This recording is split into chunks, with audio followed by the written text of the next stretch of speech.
Go ahead, Wendy, we're set. Okay, thanks. Please rise as you are able. I now call this meeting of City Council to order.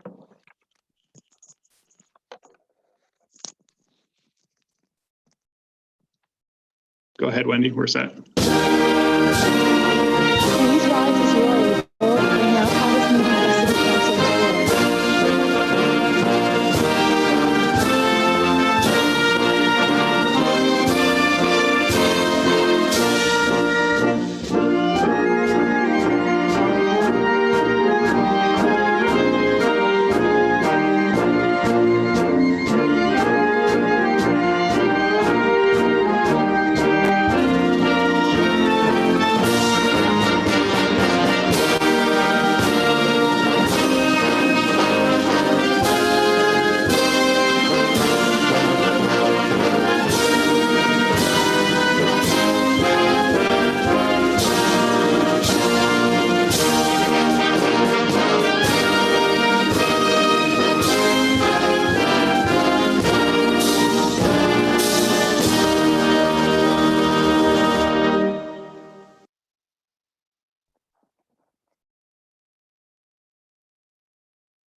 We acknowledge that this meeting is taking place on the traditional land of the Anishinaabe people. The Anishinaabe include the Odawa, Ojibwe, and Potawatomi nations, collectively known as the Three Fires Confederacy. We're dedicated to honoring Indigenous history and culture and committed to moving forward in the spirit of reconciliation and respect with all First Nations, Métis, and Inuit people. You may be seated.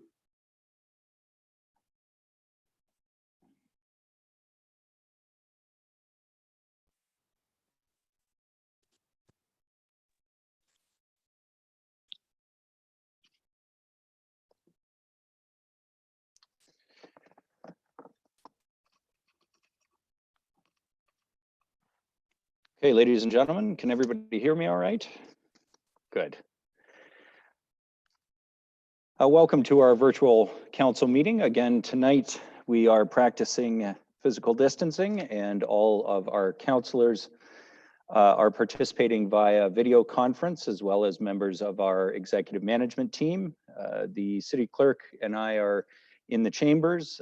Members of EMT and the city clerk and leadership team with items on the agenda are not visible, but they are here and available to us to answer questions on any of the matters on the agenda tonight. And the first matter on the agenda tonight is confirmation of the minutes. So the minutes of the city council meeting held April 27th have been circulated. Are there any corrections to the minutes? Okay, seeing none, the minutes are adopted as printed and circulated. We have no awards and recognition items tonight or reports from officers of the corporation. There were no requests for deputations on tonight's matters. No tax application or communication items, which brings us to committee reports. Deputy Mayor Ward, I believe you have the motions.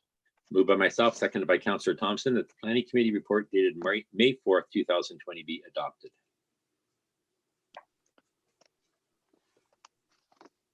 Thank you.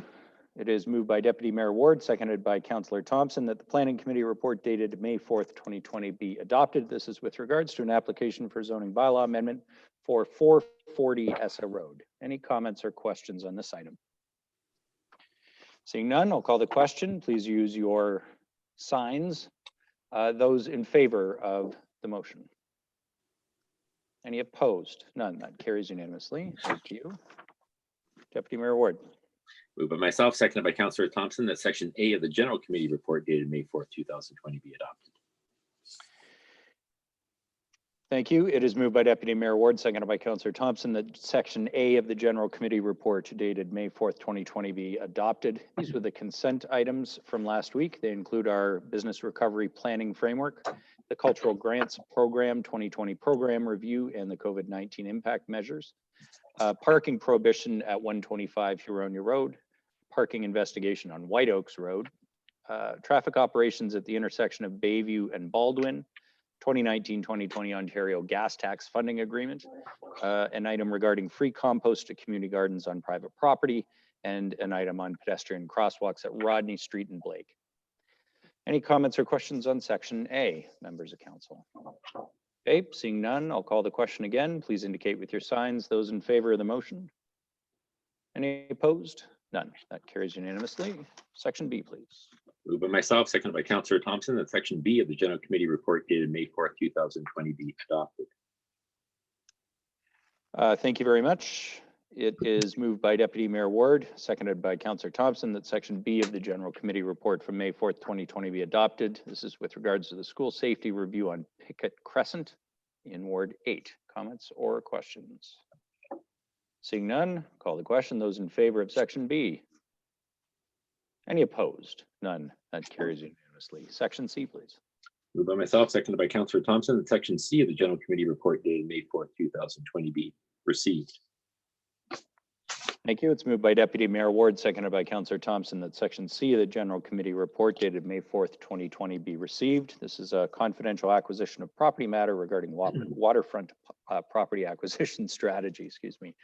Any comments or questions on Section C? Recorded vote. Recorded vote's been requested.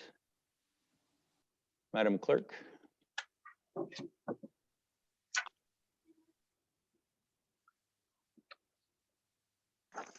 Okay, starting with you, Mayor Lehman. Yes. Councillor Rietma, Yes. Councillor Keenan, or sorry, Councillor Elwin, Yes. Councillor Kungle, Yes. Councillor Ward, or Deputy Mayor Yeah. Ward, Yes. Councillor Thompson, No. Councillor Natalie Harris, No. Councillor Jim Harris, No. Councillor Harvey, No. Councillor McCann,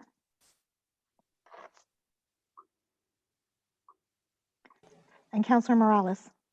No.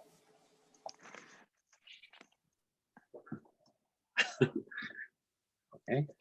That ties.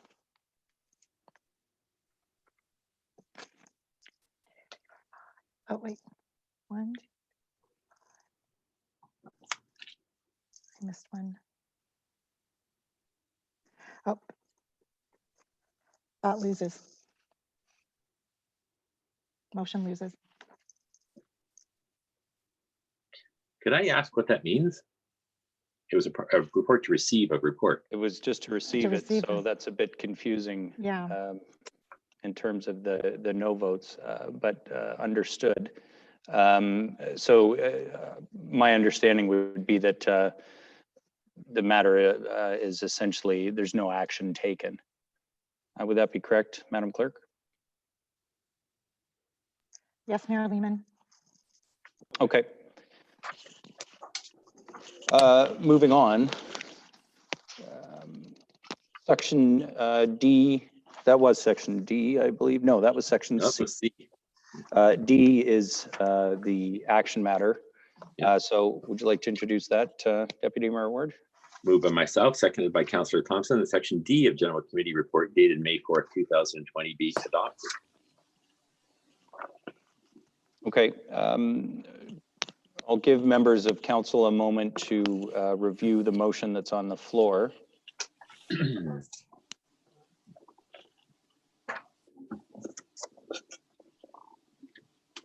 And a reminder that this one as well is to be received. Adopted. Yeah, sorry, the motion Section D that is on the agenda tonight is to be adopted. The motion that is printed in the agenda, though, is that the staff report concerning a confidential acquisition of property matter be received for information purposes. So just to be clear, what you're voting on is whether to receive the matter for information purposes. Okay, I will call the question. Seeing no request for a recorded vote, I'll take the vote by show of signs. This is Section D. Those in favor of the motion printed on the agenda, Section D.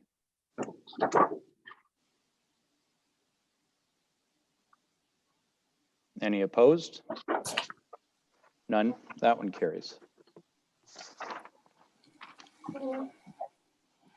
Okay, thank you.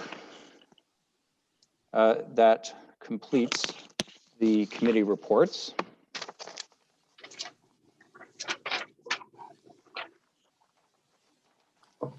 We do have 4 direct motions on tonight's City Council agenda.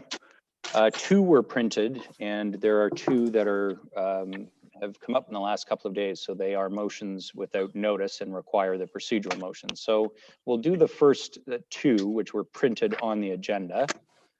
Councillor Morales, I believe you have the first one. Thank you, Mayor Lehman. I'm just reading it off memory because if I go to my iLegislate, it'll freeze my camera. So I believe the first one was the deferral of the payment from the BIA to the City of Barrie. Ms. Cook, is that correct? Was that the first one in the order? Yes. Perfect. So I'll put that on the floor as printed and I can speak to that.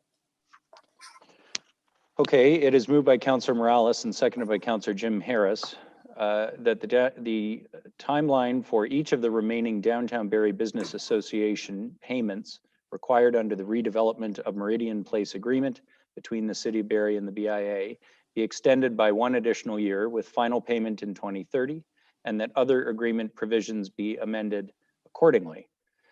Councillor Morales.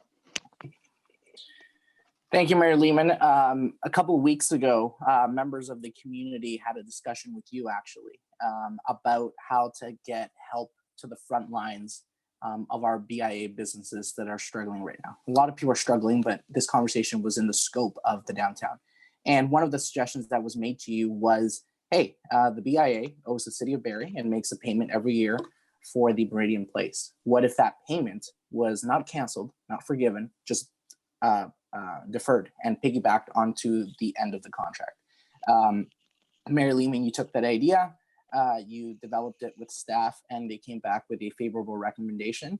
At the last BIA meeting a week and a half ago of the Downtown BIA, the board voted in favor unanimously to write a letter to City Council requesting this payment deferral, knowing that the intent, the express intent and desire by the City of Barrie was to ensure that these funds would be targeted directly to recovery efforts to businesses affected. These funds are not intended to reduce the budget or pay other costs that the BIA should be paying. It is very explicit. At the current moment, our Downtown BIA Executive Director, Kelly McKenna, is working with Stephanie Schlitzer and staff to ensure that the monies are allocated in the most productive and efficient way. So I am just formally bringing this as a motion or tabling the motion with Councillor Jim Harris to Council to ratify that deferral request. Okay, thanks very much, Councillor Morales. Discussion, members of Council. Councillor Riepma. Thank you, Mr. Mayor. Just a couple of questions to Councillor Morales or to Councillor Jim Harris. First of all, the letter did not seem very clear about how much money we're talking about. Do we have any more insight on that at the moment? Councillor Morales. Thank you, Councillor Rima. I'll defer that to our CAO, Michael Press. Mr. Press. Through you, Mayor Lehman, to Councillor Morales and members of council. I would ask for Craig Miller to give additional details. I believe the number was about $100,000, but I think Craig has it at his fingertips. Mr. Miller.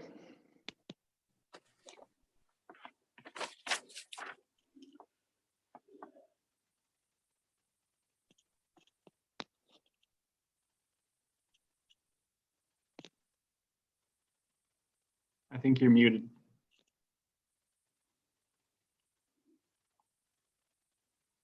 Sorry, Mr. Miller, we haven't heard you yet. Sorry about that, Mayor Lehman and members of council. I actually had a bad internet connection, and I didn't actually catch the question, if you wouldn't mind repeating it quickly. What is the amount of the BIA's payment for Meridian Place in 2020? What would be the amount? So through you, Mayor Lehman, the way the agreement works is that they have two streams of payment to us. One of them is through community donations, which they make as they collect that funds. And then the second payment is through the BIA levy. So they actually don't have to, their first payment would be made in 2020 and has to be paid over 10 years. There's actually no minimum balance that they have to pay on an annual basis. The agreement was written is that they have to pay it within 10-year period. I can say that in 2019, in their own budget, they did set aside $100,000 that was that they were allocating for that purpose. But to be clear, there is no minimum balance. It just has to be paid within the next 10 years. Thank you. Councillor Riepma. Thank you. And a follow-up, I guess also to either Councillor Morales or to Councillor Harris. What does the BIA intend to do with this money instead of paying it to the city? Councillor Morales. Through you, Mayor Lehman, to Councillor Riepma. One of the ideas that has been talked about was working with the Lifeline Fund. I don't know if you're familiar with the Lifeline kind of fund right now, but that's essentially, we've created an e-commerce platform where we're facilitating the purchase of gift cards from stores. Doesn't just have to be food, can be retail, can be other services with the public. So doing some sort of buy of gift cards is a possibility that has been discussed. I know we're also working on another project that is more, not so much based on gift cards, but more on just flat out donations called Downtown Heroes. Project still in the works, and all the nitty little details are being hashed out. That's one project, as well as a streetscape beautification in terms of if we end up moving forward with distance patios of some sort is another thing that is being discussed. One of the reasons we're keeping this generic, Councillor Riepma, is we want our executive director is working very closely with Ms. Schlitzer as well as city staff to develop a plan that works well. So don't let the vagueness concern you. It's an opportunity to make sure we do it correctly. One of the things is, as you can tell, the situation is evolving. COVID-19 is evolving by the day. So if we were to have said an explicit, we will do this, this, and this, and then the province decides to pass a social distancing mandate that makes a certain initiative not implementable, we didn't want to kind of restrict on that. But I just wanted to give you a small sample on things we are going to do, with the notion that anything we do has to be very specifically frontline to businesses that are struggling. Okay, thank you.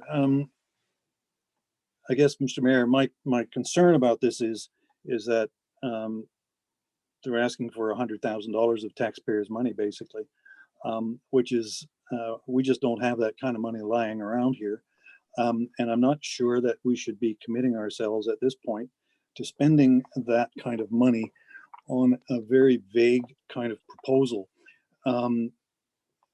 Because, you know, they may come back to us or they may say, well, gee, we really only need 50,000 or we need 120,000 in order to get the job done. My concern is committing ourselves to giving them a sort of a blank check without knowing what it's going to be used for. And my thought on this is that maybe we should just say to them, look, come back in a couple of weeks when you've figured out what exactly you're going to do and how much it's going to cost, and then we'll have another look at this one. Just to clarify some of your concerns. Sorry, Councillor Morales. I do have a speakers list. I'll come back to you though. Okay. Thanks, Councillor Riepma. Councillor Kungle. Thank you. Through you, Mayor Lehman, to Councillor Morales. Can you speak to the interest or interest impact and who would pay that or cover that with a deferral of payment? Through you, Mayor Lehman, to Councillor Kungle. Yes, any opportunity costs, I was told by the mayor and staff would be negligible. And I was told that I guess the opportunity cost, there's no real interest cost, but the opportunity cost of that money would be absorbed by the city of Barrie. That's what I was told. There was no specific amount since we don't have, there's no allocated interest rate that we would have, but I was told it was negligible enough that it didn't, as you can see, it didn't materialize itself in the report. Thank you. And second question, specific to should this get supported and we look at that deferral, I'm hearing the intention is around supporting the downtown economy and businesses. So would there be a plan in place to be reporting back on that from a due diligence or transparency around how dollars were spent tied to the business economy? That's through you, Mayor Lehman, to Councillor Congo. That's an extremely good point. I think if this goes forward, that's absolutely necessary. So I would, I don't know if Ms. Schnitzer is on the phone, but I'll just quickly touch base with CEO Proust. It's a given, but I just want to verbally get a confirmation that once we do give them the deferral and the BIA does their execution, that it would be prudent of us to ask of them to give us that report back so we can measure not only the metrics, but be accountable with that deferral. Mr. Proust? Through your Mayor Lehman to Councilor Morales and all of council. Certainly if that's council's will, they can request that of the BIA, and I'm sure they'd be very happy to provide that level of transparency so you can determine where the money was spent. Thank you, Mr. Proust. Just a follow-up, Councillor Congo, from an operational perspective, I know for a fact that Ms. Schnitzer and Ms. McKenna are working together on this. So the city of Barrie already is already involved in the process. So getting that report is a great question, and certainly something that we were going to do operationally anyways, not only to City Council, but also the Ms. McKenna to the BIA board. Thank you. That's Councillor Congo? those are my, thank you. That wraps up my questions. Okay, thanks, Councillor Congo. Councillor McCann. Thank you, Mayor Lehman, and hello. I've got a quick question for maybe Mr. Miller, if you don't mind. Mr. Miller, was the start date for the BIA put upon the BIA itself? So was that contractually obligated that they were going to start payback in 2020? Mr. Miller, were you able to hear Councillor McCann's question? He was breaking up a bit. I believe I did. I believe he was asking about when's the beginning of the payback period for the BIA. Correct. Yeah, so through you, Mayor Lehman, to Councillor McCann. So the agreement that was signed in 2015 between the city and the BIA, it uses the language that 2 years after substantial completion of Meridian Square, then the BIA makes a contribution or is required to start making contribution to the city over a 10-year period. So Meridian Square substantially completed was in June of 2018. So that's related to the BIA's 1/3 share that they're on the hook for. As part of that agreement as well, there's a detailed payment schedule related to community benefits, which the BIA has been collecting and paying to the city. Okay, I appreciate that. I do think that giving the BIA some leeway and deferring this payment for a year is smart business. We're already seeing some businesses closing their doors. I'm sad to see that Janet Kent's businesses is no longer around, been there for a long time. And I think that any stimulus that we can do for our businesses in downtown is crucially important. I think that we're going to see it get worse before it gets better, but I think at the end of the day, we're going to be a stronger community. So I think that, I will be in support of this. Thank you. Thanks, Councillor McCann. Councillor Jim Harris. Yeah, thank you, Mayor Lehman. I just want to reiterate that the payment will be made. I mean, this is a deferral. So payments from the BIA have been on schedule. They are in line. And this is I think for those who came up with this plan, and the mayor and the others involved, give them credit for having the forethought to do this at a time when people need the cash now to create plans, opportunities, new ways of managing businesses, running businesses to survive through this time and this transition back into hopefully what is a very close to normal of new normal, which would be hopefully close to the previous normal with all that's been said and done. So remember that the payments will be received. It's just moved back a year. Thanks, Councillor Harris. Back to you, Councillor Morales. This is council, so I'll just remind you, we can have questions back and forth for information purposes, but you should only speak to the item once here at council. So go ahead, Councillor Morales. Perfect, Mayor Lehman. Councillor Jim Harris reiterated what I was going to jump in and clarify. Councillor Rima's definition of deferral is wrong. It's not a payment forgiveness that's being asked, it's a deferral. So just as Councillor Jim Harris said, the payments will still be made. We're not making a blank check with $100,000 of taxpayer money. So I just want to clarify that for the record. Okay, anyone else wish to speak to the motion on the floor who hasn't had a chance to speak yet? Councillor Gary Harvey. Thank you, Your Worship. I will be supporting this. I know there's been some concern with a few around the table in regards to moving forward and using $100,000 of taxpayers' money, but realistically, I don't look at it in that same vein, and that it truly is just a deferral. And the fact that we have two of our own councillors on the BIA board, along with one of them being the chair of the board, I would hope that we have full confidence. I know I have full confidence in the two of them to ensure that this $100,000 is being spent appropriately. So I definitely will support this and have no concerns in relation to the use of the funds. Okay, thanks for that, Councillor Harvey. Any other comments or questions on the motion? Okay, I'll just note, I mean, I'm obviously in favor. Councillor Kungl raises two very, very good points. One is how we are going to find out about how the money is spent. Councillor Harris and Councillor Morales, perhaps I can impose on you to inform council of that at a time in the near future once you've had a chance to talk about it with Ms. McKenna. But of course, I too trust that those funds will move quickly to the downtown businesses. A reminder, these are funds that were collected from downtown property owners. This, while it is tax funds in the sense that it is an additional levy that is our downtown landowners pay, that's where the funds are coming from, not from the general tax base from Ward 10 or Ward 2 or well, Ward 1. I guess some of them are coming from Ward 2 because it is the downtown.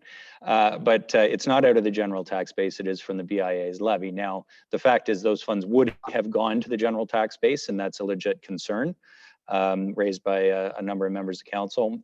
But Councillor Kungl's other point was that this is about the opportunity cost, which is you know, what's the cost of deferring $100,000 for 1 year's time? The answer to that question is that the city borrows money between 2% and 3%. So it's between $2,000 and $3,000 that we will be out of pocket by granting this leeway to the BIA. And I think that's a small price to pay for the support for our independent businesses in the core. I would just note, since I'm the mayor of the whole city, I hope that we are able, as part of the recovery planning initiative, to develop programs, similar programs for other areas of the city, because there are certainly independent businesses in other areas of the city. These funds were raised, as I mentioned, by the landowners in the core, and they, the BIA board who represents them and spends that money, is asking to spend it on the tenants, the tenant businesses and so forth that are in the core. The broader recovery planning effort, which council has blessed just a few minutes ago in terms of the process, that will come back to council in a few weeks' time, and hopefully there will be similar or related initiatives that we can offer up for others in the rest of the city. So with that, I will call the question and ask you to vote by show of your signs. Those in favor of the direct motion on the floor. Any opposed? None. That carries unanimously. Councillor Morales, you have the second item as well that was printed on the agenda, the second direct motion. Go ahead. Thank you, Mayor Lehman. The second one would be the ratification of the board members elect out of the by-election held in January 2020. And I'll put that on the floor as printed for everybody to see. Okay, so the motion that was printed on the agenda is moved by Councillor Morales and seconded by Councillor Jim Harris. It is that the individuals identified in the correspondence from the Downtown Barrie Business Association Board of Management 2020 by-election dated May 1st, 2020, be appointed to the Downtown Barrie BIA Board of Directors for a term ending November 14th, 2022. Councillor Morales, would you care to speak to that? Thank you, Mayor Lehman. Partly, once again, because I legislar, which frees my frame, I didn't read it name by name, and also partly because I truly think that the ratification of these board members doesn't come down to the board members and the people, the individuals. It comes down to the collective principle moving forward. As members of council know, we've been the BIA has been busy the last couple of months with the ratification of the results. I just want to update everybody at our meeting a week and a half ago. The board, as a collective, not unanimous, but as a collective, voted in favor of ratifying the members of who are members elect.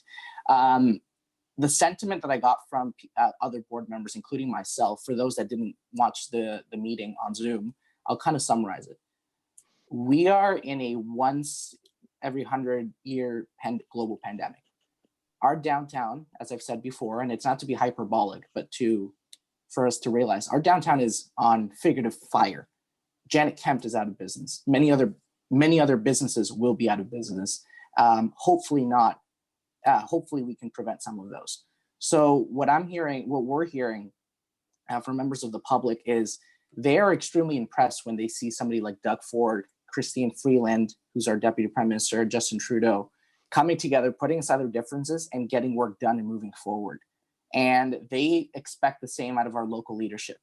From a BIA perspective, we have a procedural technicality, or certain members elect were told that they could solicit votes through proxy, and it was in written. It wasn't a verbal. There's no discrepancy on it's a he said, she said. It was written, and the confirmation was given by staff. After that, there was concerns that were brought up that maybe those kind of proxies shouldn't have been solicited that way, and if they were, it could have been done differently. So what we've been facing the last couple of months is a question of procedure, not a question of intent, not a question of malicious irregularities, just a question of was everybody on the same page? And I think that those questions are extremely valid. But to get everybody back into context, our downtown is on fire. Our tenants, our businesses expect the BIA to get their house in order, move forward with a full board and a full skill set and work on their behalf. The other reality that the BIA moved forward with this is if we voted not to ratify the election results, to go to a general assembly for them to ratify it or to hold another by-election, that would take between 3 to 5 months more.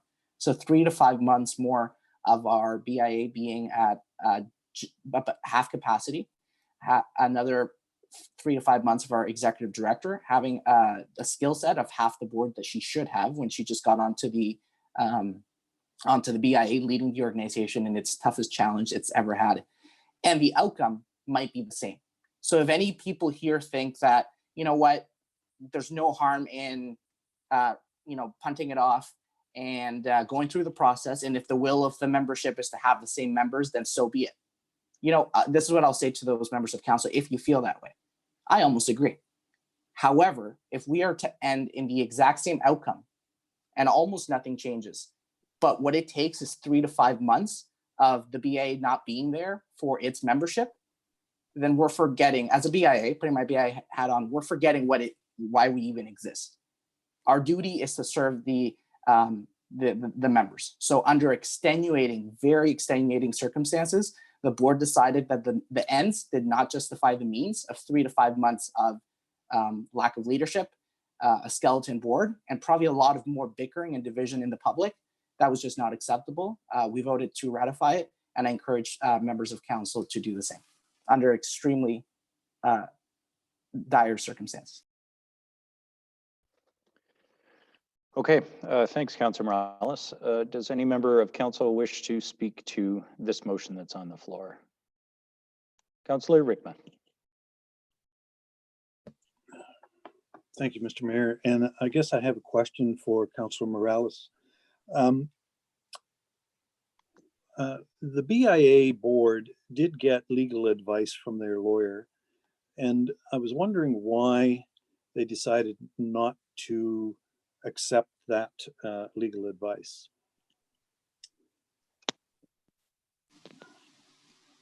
So that's a question, and Councilor Morales, you can answer the question. Go ahead.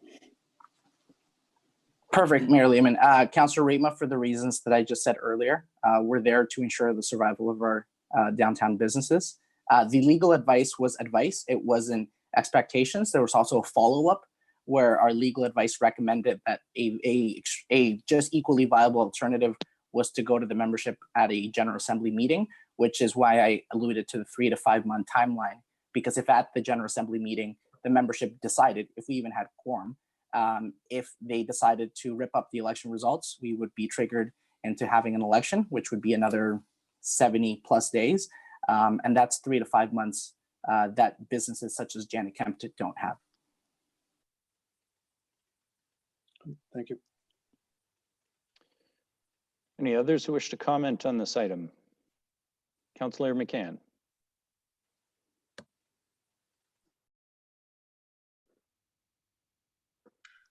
Thank you, Mayor Lehman.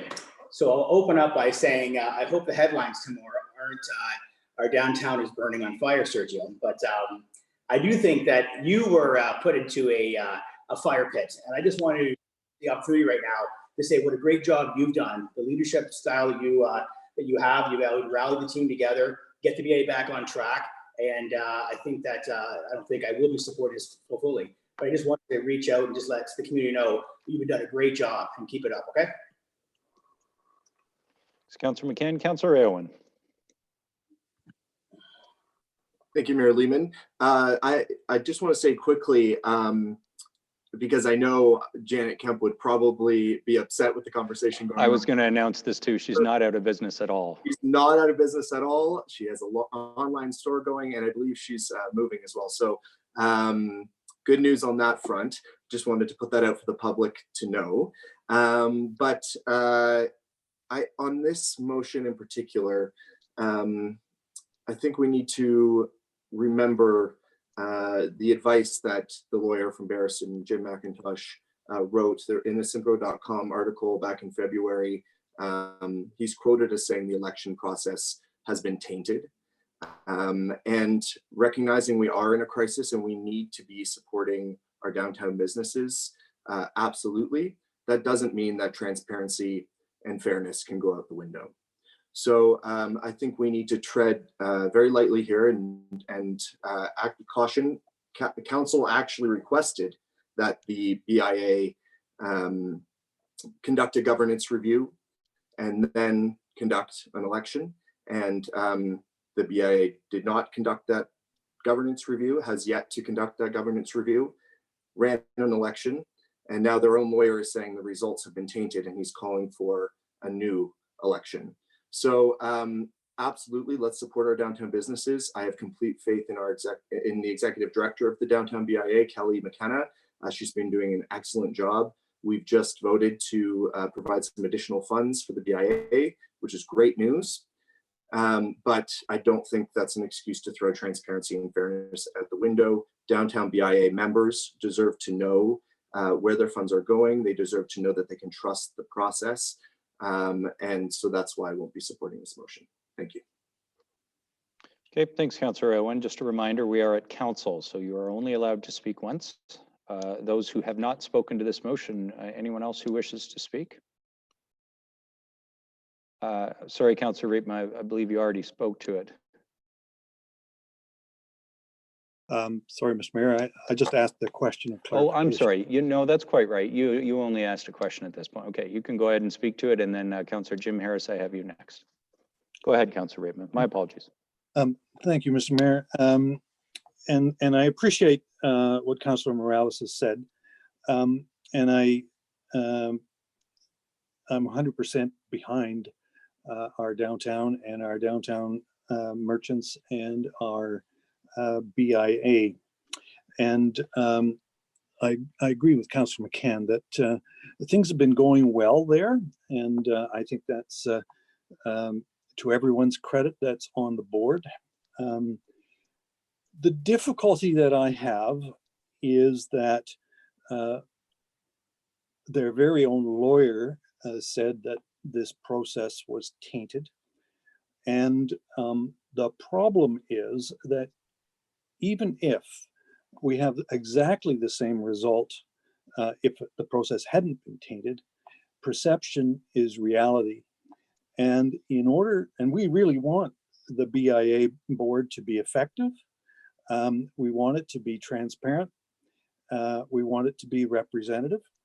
And it seems to me that that's a concern at this point. There's just a bit of a bad smell around this election. And I really don't think we're doing the board any favor by permitting or by ratifying this election. And I'm not suggesting that, there was, I don't want to be the judge of whether there was ballot stuffing or not, or there were processes that weren't done properly. Point of order, Mayor Lehman. The counselor who's saying he's not putting a cloud over this is literally using charged language to put a cloud over this. Thanks, Councilor Morales. He can choose a language. Councilor Morales, thank you. Thanks, Councilor Morales. Councilor Riepma, I would caution you not to make allegations that aren't supportable. No, I don't intend to do that at all. It's just that I'm concerned about how this looks to the general public and to especially the members of the BIA. So I can't support the ratification. Okay, thanks, Councilor Riepma. Councilor Jim Harris, you're next. Thank you, Mayor Lehman. As the newest BIA board member, this is a very interesting puzzle to come into and try to piece together. And, coming in fresh and neutral and recognizing that this was a really important issue for the BIA, I think it's important to note that, there was legal guidance sought on this, and legal guidance was received. And I don't know if everybody's received and had an opportunity, because they were on the BIA board, to receive all the legal documentation, information, and guidance that was received. And remember that this was received by the BIA board, and the board, although not unanimous, with the legal advice that was provided, all legal advice that was provided, decided to vote in favor of ratification.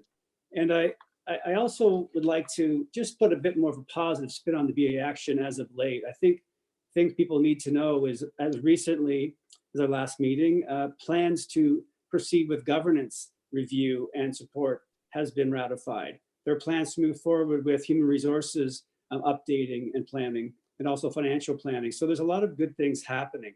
So I also, and we have a new executive director who also is very interested in having a full board of complement of professionals to help guide that downtown through this really challenging time.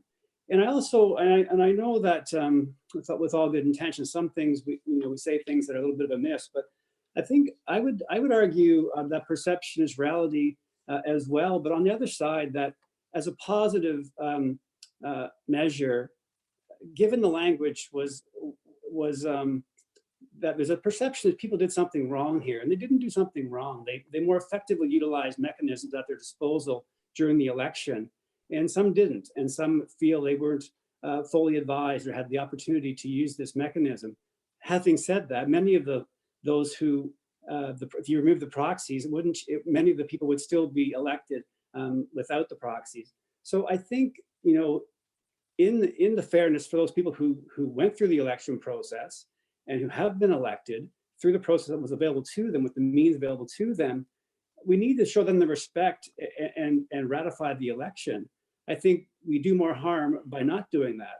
I think the perception would be further concerning. And hearing the comments made tonight, we don't want to be casting shadows and a negative commentary on the folks who put their name forward, went through a process, have been duly elected, and are now caught in this really uncomfortable situation. So I think the prudent thing to do would be to move forward to help the BIA as it's moving forward incrementally and making positive moves toward a full board and plans to hopefully effectively manage both the current COVID-19 challenges and those that will come after it, with the full complement of those professionals who have made that offer to go forward. So I would encourage people to vote for this, to move forward, and to support this motion. So thank you.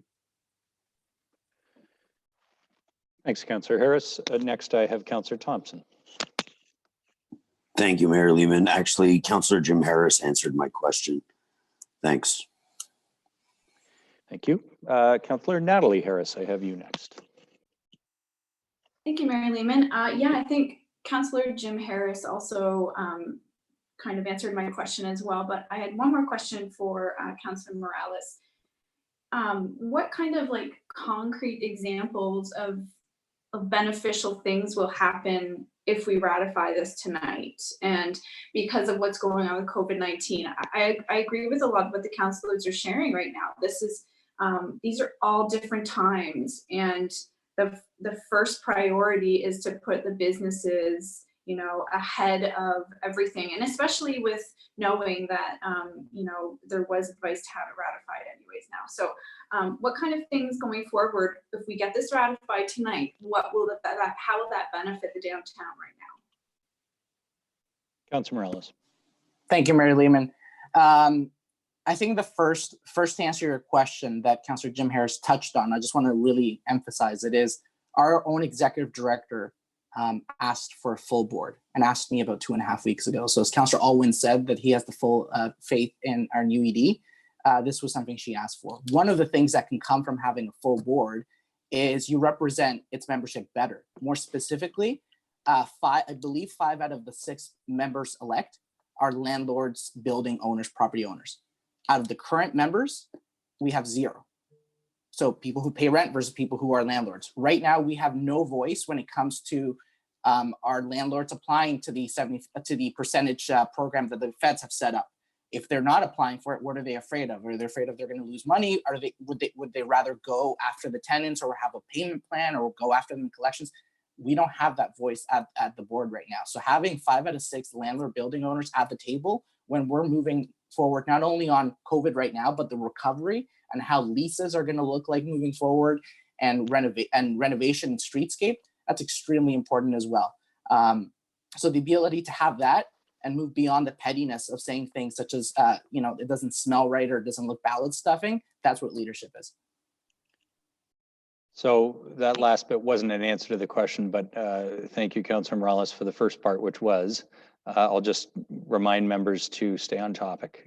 Councillor Harris, go ahead. Sorry, Councillor Natalie Harris, was that? Sorry, sorry, I said thank you at the same time as you were talking. I apologize. I'm done. Thank you. Okay, thank you. Councillor Kungle. I've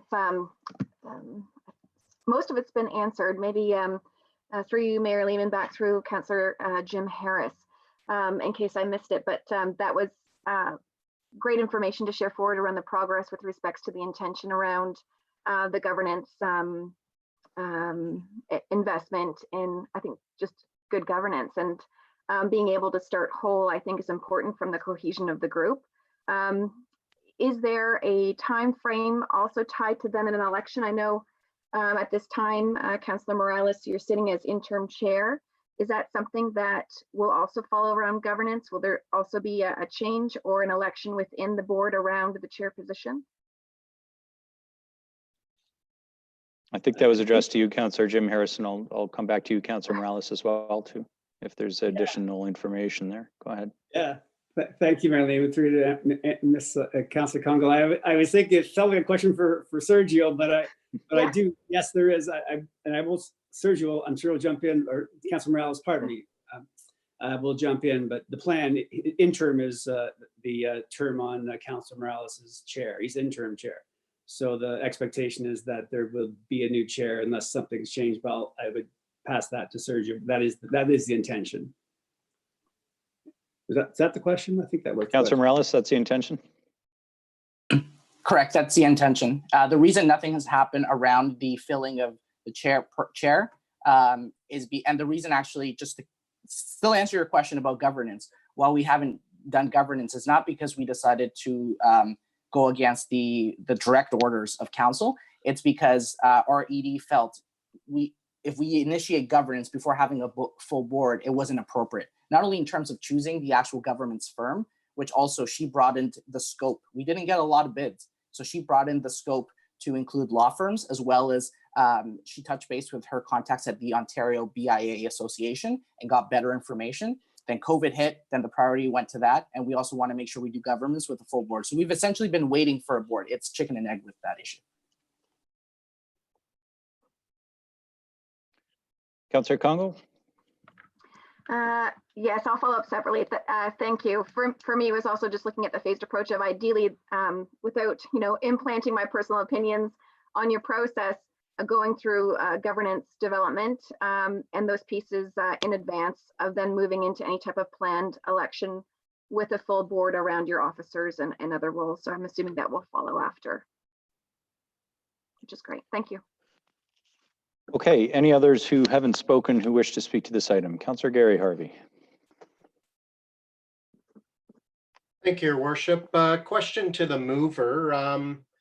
Now, obviously, there seems to be a different legal opinion, but I do recall, and I just dug it up through our emails, a different law firm, Blaney McMurtry, that has also provided some legal instruction in regards to this election that took place, where they specifically highlight the fact that even if they were to remove the maximum number of votes, which I assume he's referring to these proxy votes, that it would not have changed the outcome.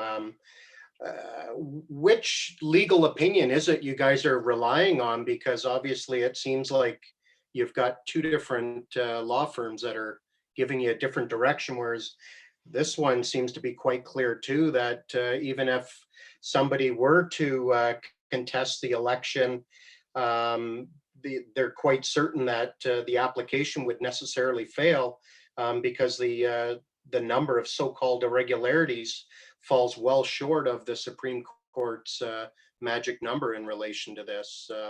Just are you able to elaborate a little more as to the legal opinions on this? Because it seems like we're obviously getting different lawyers with different direction on this. Councillor Morales. Thank you, Mayor Lehman. Through yourself to Councillor Harvey. I believe that the lawyer that the members-elect hired for this is one of the most prominent election lawyers in the country and was used by the Liberal Party of Canada in their own leadership elections. So just to give you context as to where the legal advice is coming from. I don't think it's either or. Your question is, which legal advice are you relying on? We're clearly not relying on either or. I think the board captured all of the legal advice together. And the collective decision that the board made was, we're in a dire situation right now. These are very dire, unusual circumstances. And as a result, because as you mentioned, I believe if you remove certain proxies, not a single person who was elected would be unelected. And if you removed every single proxy, including some that it's up for interpretation if they should be removed or not, then I believe the great majority of them would be reelected no matter what. So we played out through the scenario. I personally played it out, but I know members of the board that also played out the scenario. If we get the same outcome without any change to the outcome, and there was no malicious intent, as Councillor Jim Harris said, there's nobody did any ballot stuffing, nobody did anything against the rules. As a result of that, we want to get going as quickly as possible. And a 3 to 5 month delay, not only in terms of time, I want members of council to think of the opportunity cost. We have a new executive director, and we have staff right now that are trying to work to get businesses connected with programs as quickly as possible. A 3 to 5 month delay, whether at the General Assembly and then a further election, would physically take away time that our BIA staff are working on the front lines. So we are stealing that time away from them working on the front lines to helping struggling businesses. And again, the outcome is likely not going to change. So the board essentially decided because there was no material difference, it wasn't worth the carnage and the perception that the BIA wasn't doing something for its membership. And at the end of the day, that's really what it is. Just a follow-up question too. With the number of board members that you currently have, are you meeting quorum?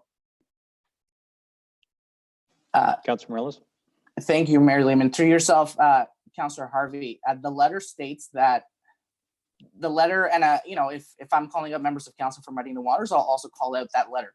The letter implies that we would not be meeting quorum, and called into question essentially the legality of every decision we make moving forward, which obviously helps solidify their opinion. However, it's my interpretation with the assistance of people that the Municipal Act Section 204 quorum would not be an issue because council at a previous meeting reduced quorum to the numbers that we have. So it depends who you ask. But our main priority right now is getting a full board.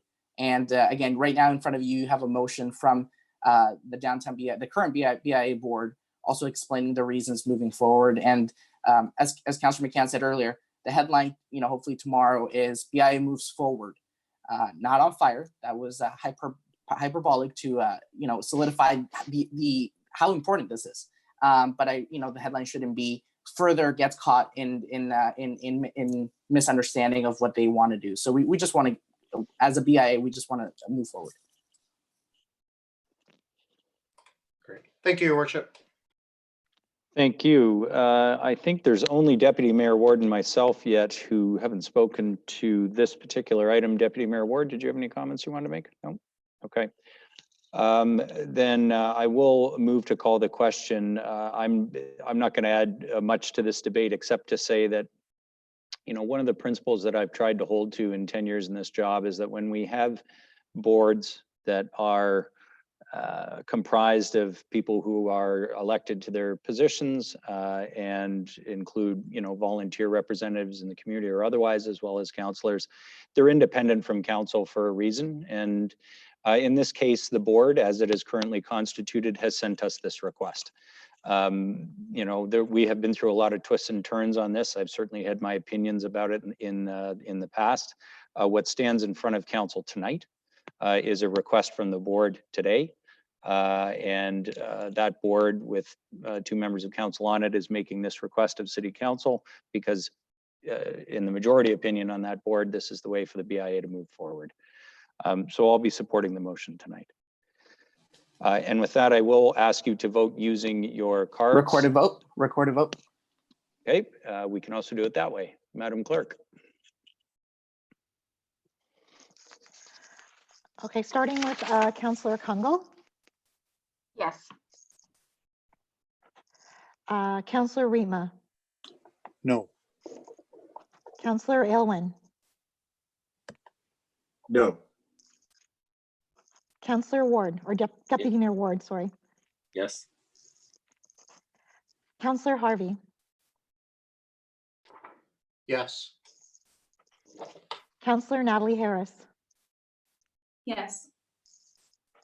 Councillor McCann, Yes. Councillor Morales, Yes. Councillor Jim Harris, Yes. Mayor Lehman, Yes.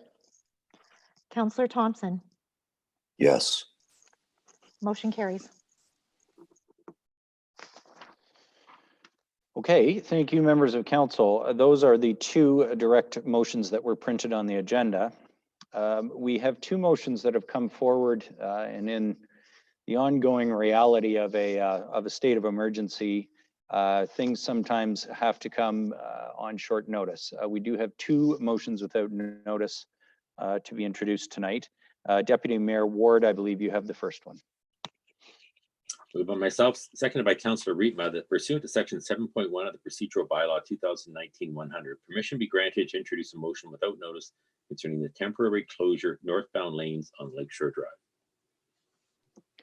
Thank you very much. It's moved by Deputy Mayor Ward, seconded by Councillor Rietma, that pursuant to section 7.1 of the procedural bylaw, permission be granted to introduce a motion without notice concerning the temporary closure of the northbound lanes of Lakeshore Drive. This requires a 2/3 majority to get the item onto the floor, as it is a motion without notice. Any comments or questions on the procedural motion? Okay, seeing none, please indicate using your signs. Those in favor? Any opposed? None. That carries unanimously.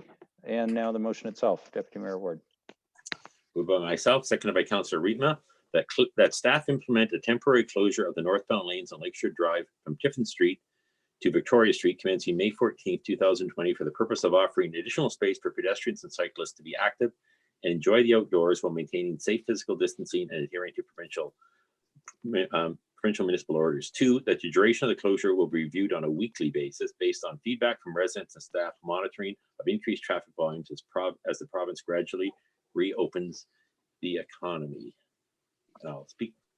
All right, thank you, Deputy Mayor Ward. So it is moved by Deputy Mayor Ward and seconded by Councillor Rietma. I'll read it again so everybody watching knows what is on the floor. It is that staff implement a temporary closure of the northbound lanes of Lakeshore Drive from Tiffin to Victoria Street, commencing at May 14th, 2020, for the purpose of offering additional space for pedestrians and cyclists to be active and enjoy the outdoors, while maintaining safe physical distancing and adhering to provincial and municipal orders.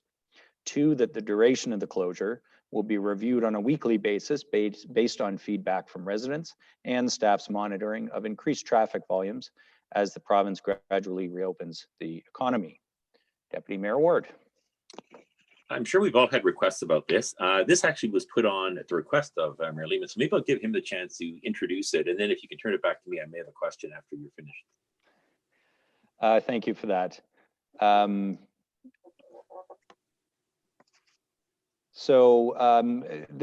This is something that several members of council have requested. I thank you for throwing to me, Councillor or Deputy Mayor Ward, but it's certainly not just me that has been asking our staff to look at this item. This has been a live file for them for several weeks. I think the answer, even in some of our early emergency meetings, to interest in this from other members of council was that our staff was looking at ways to do it. So this particular item was developed by staff, not by myself, and it is their opinion, and we can certainly ask them to comment if you'd like any further details, members of council, but it is their opinion that this is a good way to do what I think many people have hoped that we could do, which is to close some of our roads in locations in the city where people can enjoy the recreation. And this one in particular, because we have seen so much continued use of our waterfront, at times there have been concerns about people gathering as they use the waterfront for recreation. This can help with that issue because it provides a hard surface for people to really roll on when it's closed, but it also just opens up more of the waterfront as public space. It's a nice compromise in the sense that with a median through this section, you can fairly safely have this one side pedestrianized and the other side open for traffic southbound. And that also allows access to the parking areas because the one set of lanes is still open. But if there's any further comments on this specific solution, it wasn't developed certainly by me, it was by our staff. Go ahead, Deputy Mayor Ward. I guess the question I have is, I'm fully in support. I think it's a great idea. And why are we limiting it to that spot? I'm just wondering if there's more of the lakeshore in my mind that could be open. And I wonder if there's a reason we're not opening right to Manette's point to, let's say, to Toronto Street, the condos Toronto Street, why that whole section isn't being opened up to pedestrian traffic. I don't know if staff knows the answer to that. Mr. Prost, did you want to comment that or throw it to others? Thank you, Mayor Lehman. Through you to members of council. I'd ask Ms. Miller to chime in, but the issue primarily starts with getting emergency services on side with road closures, given the amount of construction we have going through the city center. Perhaps Ms. Miller could expand further. Thank you, CEO Prowse. Through you, Mayor Lehman, to the councillor. That is essentially the reason we did look at a full closure from Manette Street through to Victoria Street. However, we were not able to satisfy the required response times for a number of our emergency response services, and therefore this was the compromise that we felt would achieve both objectives.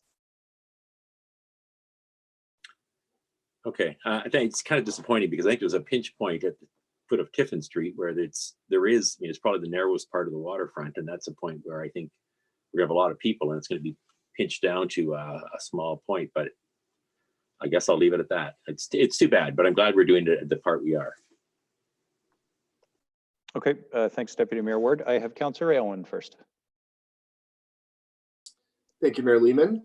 And a huge thank you to our staff for working on this. This is extremely exciting. I know I raised the issue a couple weeks ago, and something that's so interesting about this pandemic is that it's helping us notice where we can improve upon the existing systems that we have in our society. And I'm really hoping that this closure will help people reimagine what our roads can be like. They can be safe spaces for pedestrians, for cyclists. We don't have to dedicate all of our road space exclusively to cars. So I hope people will get out and enjoy this temporary closure and start thinking about what the city of the future can look like, where we truly prioritize pedestrian safety and cyclist safety. So I will be supporting the motion. Thank you. Thanks, Councillor Owen. Councillor McCann, I had you next.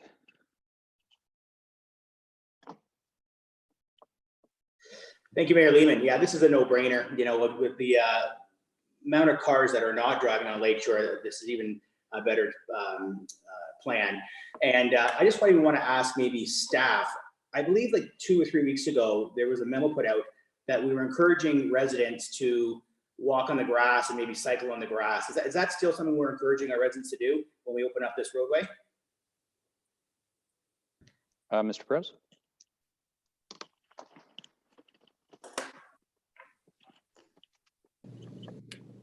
Thanks, Mayor Lehman. Through you to Councillor McCann. Certainly that continues to be part of the communication plan to encourage our residents to use all of the park space and as much of the waterfront as they can, and not to stick strictly onto the paths, but to utilize all of the green space down by the waterfront to maximize distancing.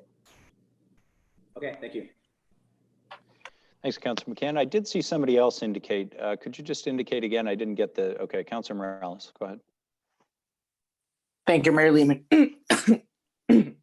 Sorry. Thank you, Mayor Lehman. Just quickly, I agree with everything everybody said. The one thing I'll do, and I want to thank Deputy Mayor Ward and Councillor Ritma for moving the motion. One thing I'll kind of echo of the Councillor Alwyn said, this can be the city of the future, and it's already the city of the past in other cities around the world. Avid cyclists, Councillor McCann, Harris, Mayor Lehman, you'll know of Bogota, Colombia, where I was born, has ciclovia, which is just cycle via, like via of cycles. So every Sunday, all the major highways in Bogota, 8 million people, think of New York City or kind of a Los Angeles, all the major highways shut down completely. And kids, anywhere from toddlers on their tricycles with their parents, with their families. It's got a flair of kind of like a farmer's market / cycling path. I remember cycling when I was younger with my grandfather. It was pretty cool. So, you know, that's good. The future of Barrie might be lessons that other cities around the world have learned from this. And who knows, this might be the start, or we might have to change logistics. But again, in the current test pilot, I'm more than supportive. Thanks, Councillor Morales, and thanks for the, we'll give a shout out to former Councillor Lynn Strawn, who brought Ciclovia to Barrie City Council many years ago. I think Mr. Prowse and Deputy Mayor Ward, who's smiling, will remember that discussion. There was even a very brief pilot, but yes, and Councillor Owen's quite right. COVID is allowing us to reimagine public space, and I think a number of these pilot projects could be indications of much more permanent changes, depending on how our residents want to use their space, if we give them the opportunity to. Next, I have Councillor Ritma. Thank you, Mr. Mayor. Yes, I'm very excited about this. I think it's a great opportunity for people to really get to use the waterfront for the summertime. And yes, we're going to have to watch, you know, carefully to make sure that it works really well. On the same note, I would be interested in staff and hopefully the BIA looking at Dunlop Street and using it as a pedestrian zone for as much time as we could afford to do it over the summer, because I think that might also benefit us, especially when Dunlop Street is, the construction is being finished. I think that there's a great opportunity there to also open it up for pedestrians and for restaurants and patios and those kind of things. Thanks for that, Councillor Rittman. Given the next motion without notice is with regards to parking restrictions and the use of Dunlop Street, I wondered if we'd get into that discussion on the next motion, but we can certainly talk about it now. It's in order.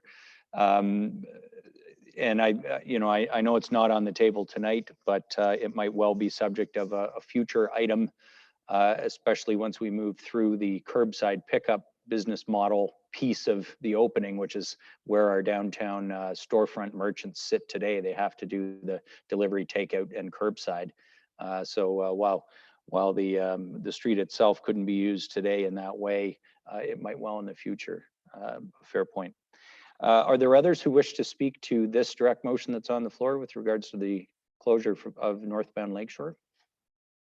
Okay, seeing none, I'm certainly in support of this as well, and I think it is something we'll watch as time goes by. If it is well used, I wouldn't rule out doing this in other parts of the city, particularly on weekends in the summertime, where people enjoy the additional public space so much, and particularly right now in the COVID-19 world. So I will call the question and ask you to indicate with your signs those in favor of the motion on the floor.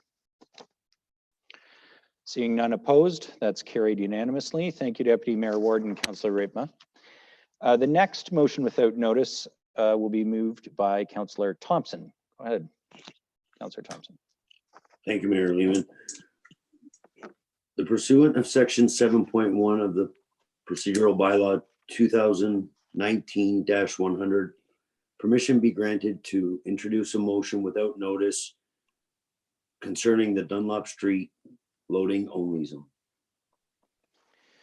Thank you very much. It's moved by Councillor Thompson and seconded by Councillor Jim Harris that pursuant to section 7.1 of the procedural bylaw 2019-100, permission be granted to introduce a motion without notice concerning the Dunlop Street loading only zone. Again, this requires a 2/3 vote. It's the procedural motion to allow the full motion to get on the floor. Comments or questions on the procedural motion? Seeing none, please indicate with your signs. Those in favor? None opposed, that carries unanimously. Councillor Thompson, now the motion, please. Thank you, Mayor Lehman. That the temporary loading only zone be implemented on Dunlop Street between Point Street to Toronto Street to improve traffic flow in support of curbside pickup at the downtown businesses to help them adhere to provincial municipal orders and guidelines. 2, that the temporary loading only zone remain in place until businesses are permitted to open up beyond curbside pickup and a decision is made to move back to enforcement paid parking operations. Okay, thank you very much. It's moved by Councillor Thompson, seconded by Councillor Jim Harris, that a temporary loading only zone be implemented on Dunlop Street between Points and Toronto Street to improve traffic flow in support of curbside pickup at downtown businesses to help them adhere to provincial and municipal orders and guidelines. 2, that the temporary loading only zone remain in place until businesses are permitted to open beyond curbside pickup or a decision is made to move back to enforcing paid parking operations. Councillor Thompson, did you wish to speak to that at all? Thanks, Mayor Lehman. I just think it's a tool in the toolbox that we have to use to help the businesses and encourage people that there's a place to park, to pick up their orders, and do anything we possibly can to try to accommodate the curbside pickup for the businesses down there. Okay, thanks very much. Others who wish to speak to this item? Councillor Morales. Thank you, Mayor Lehman. One quick comment on this is learned behavior versus permanent behavior, or crisis behavior versus permanent behavior. I really hope that right now people are, if they're restricted on parking on Dunlop Street, like parking, like they're going to stop and get their food and go, that's fine. All of a sudden, they're going to have to get used to parking maybe a block away, maybe 2 blocks away, maybe at the parkade and other locations. I really hope that behavior is sticky and it becomes permanent, because one of the concerns that we've heard since forever is that there's not enough parking downtown. And the technical answer to that is, yes, we do have enough parking downtown. It just might not be within 5 meters of the door you want to go.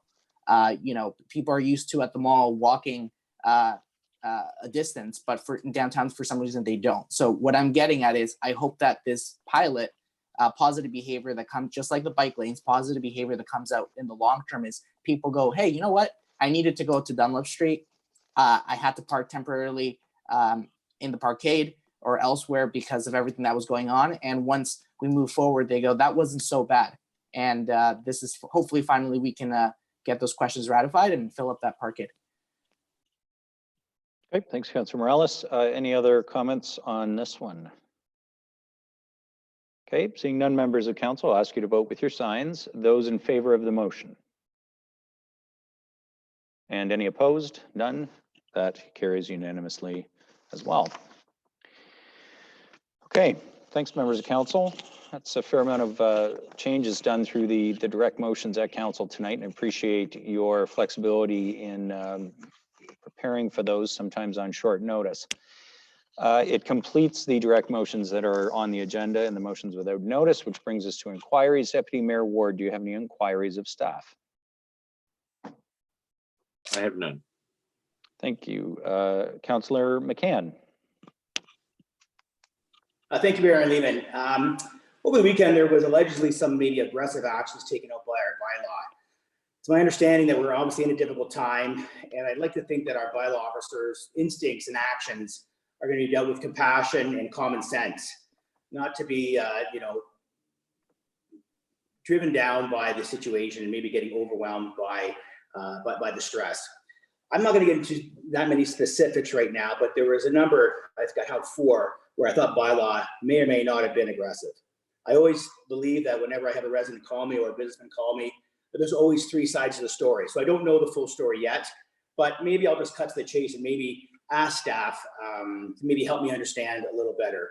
What is the messaging that you're giving bylaw right now? And are we opening up with education, or are we opening up with a ticket first if we find people in the parks for a first-time offense? I'll ask Mr. Prowse to speak to that. We certainly had a fair amount of discussion about that issue over the weekend, Councillor McCann. Go ahead, Mr. Prowse. Thank you, Mayor Lehman. I think I would defer to Ms. McAlpine. I think she's got some information related to this subject. I'd be happy to add some color at the end, but I think Ms. McAlpine is best to speak to. Okay, Ms. McAlpine. Thank you, Mr. Prowse, and thank you, Mayor Lehman. Since March 16th, 2020, municipal law enforcement has had over 4,750 interactions related to COVID matters. In most cases, questions, complaints, and individual actions have been addressed through education, awareness, and cautions. However, there have been 20 individuals with circumstances where charges were laid. So in total, in over 99.5% of the interactions, municipal law enforcement officers have been able to achieve compliance without laying charges. Those 20 individuals who have been charged, of course, have concerns with the charges. Use of parks and parks amenities that are closed represent approximately 75% of the charges that have been laid, so 15 of the 20 charges. Even though signs are present, media coverage of the closures has been high. Caution tape has surrounded parks amenities, and staff are cautioning people to leave. The municipal law enforcement officers have been directed to make every attempt to gain compliance, and only if unsuccessful to lay a charge. I hope that answers the question. No, it does. And like I said, there's always 3 sides to every story. It's just my understanding. I believe it's my success ratio dealing with clients, dealing with business owners, dealing with residents. And that's just not what we're hearing. So I would just maybe like some reassurance that when bylaw does see somebody that's on a park or a business that maybe hasn't shoveled their driveway or shoveled their walkway, that compassion and common sense would be their first instincts, and not laying out charges or laying out notice of violations. That's all I want to get off my chest. I had quite a few phone calls from businesses today, from residents today, and obviously their stress level and their irritation was at an all-time high. And I understand that we're in these uncharted waters, and people's stress levels are off the chart. So I want to thank you for your answer, Ms. McAlpine. I just would like some reassurance that we definitely are dealing with compassion and common sense. Okay. Thanks, Councillor McCann. Inquiries of staff, Councillor Aylwin. Thank you, Mayor Lehman. And related to that, thank you, Councillor McCann, for bringing that up, because I got a couple calls from local business owners in the downtown and saw some posts on social media about some notices that were handed out regarding snow clearing. We got dumped on with snow on May 9th, which is just crazy. So I think a lot of businesses were caught off guard. But maybe just a quick question for staff. Just to clarify for the public and for business owners, were these actual tickets that were handed out, or were these just warnings? And maybe you can elaborate on some of the accessibility challenges that snow clearing, or the lack of snow clearing presents as well. Thank you. Mr. Prowse or Ms. McAlpine? Mayor Lehman, through you to Councillor Aylwin. I'd certainly be pleased to answer that. Yes, a number of downtown businesses and property owners received notices of violation regarding bylaw 2008-12. Notices of violation are not a ticket. The notice of violation is a warning to advise businesses and property owners of the requirement for snow to be removed from the sidewalks, either by shoveling or melting, allowing them to avoid any costs that could be incurred if the city was required to remove the snow. The city's bylaw and the decision to implement the notices was undertaken with the intention of protecting the public and customers from slips and falls, and due to the accumulation of snow and ice, or prohibiting those who have accessibility challenges because of that snow and ice, as well as protecting the businesses, property owners, and city taxpayers from any liability associated with claims that might result from an alleged slip and fall. In their efforts to protect the public, city staff made the decision to issue the notices due to the accumulation of snow that had occurred. And at that point in time, the uncertainty regarding whether the snow and ice would melt within a reasonable amount of time to avoid slips and falls. It was a difficult decision. Certainly, each decision on an enforcement matter is, but they did not proceed to issue any tickets or contact the contractor to remove the snow and issue any bills. Thank you, Ms. McAlpine. That's great. Really good news to hear that no businesses were actually ticketed. And I know I do get quite a few calls from residents who live in and around the downtown with accessibility needs. And sometimes throughout the winter, they can barely get out their door. They can't get out to do their shopping. So I'm glad we're taking that into account, but while still recognizing the challenging circumstances that some businesses are in. Thank you. Councillor Thompson. Thank you, Mayor Lehman. Just on that, just a question, and maybe, I don't know if Dave Ferrari, Mr. Ferrari's on. Did the city of Barrie send out our sidewalk plows ourselves? Mr. Ferrari.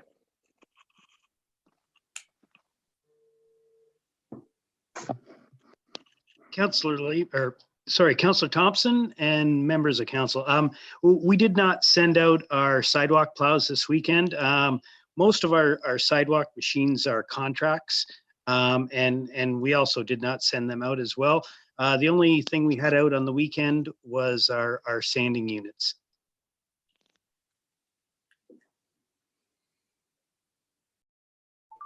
Thanks so much. Yeah, I think just reiterating what Councillor McCann said, these are businesses that some have been closed for 8 weeks, and we got a freak snowfall at May 9th, and they show up to a notice of violation. And I understand that it's part of it, but I just think a little compassion, and it doesn't look very well when we didn't send out plows either, right? So thanks. Thanks, Councillor Thompson. Councillor Jim Harris. Yeah, thank you, Mayor Lehman.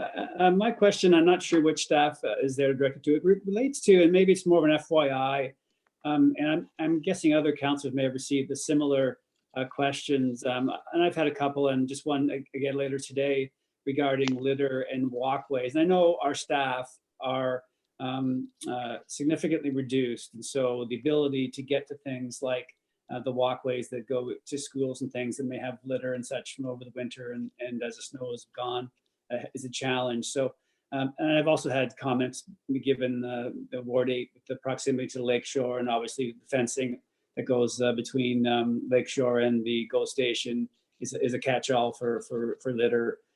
So there's concerns about litter, and I know I've actually reached out to Metrolinx about their part of it. But I wonder if they could just, I know we can't get together as groups to do litter pickup because that would obviously be against social distancing requirements. So I don't know if you could speak to the limitations and maybe timeframes regarding our general spring cleaning type operations and how they're impacted and what the plan is for those types of activities. Mr. Prowse, do you want to take a swing at that one? Thanks, Mayor Lehman. Through you to Councillor Harris. Thank you for the question, Councillor Harris. I think across the organization, as you know, we are on reduced work weeks. We are on many staff on layoff. The reality is things like litter cleanup are at a minimum level. So the question is, when does that change? And Mayor Lehman and I have had this conversation probably about every 2 days for the last 8 weeks.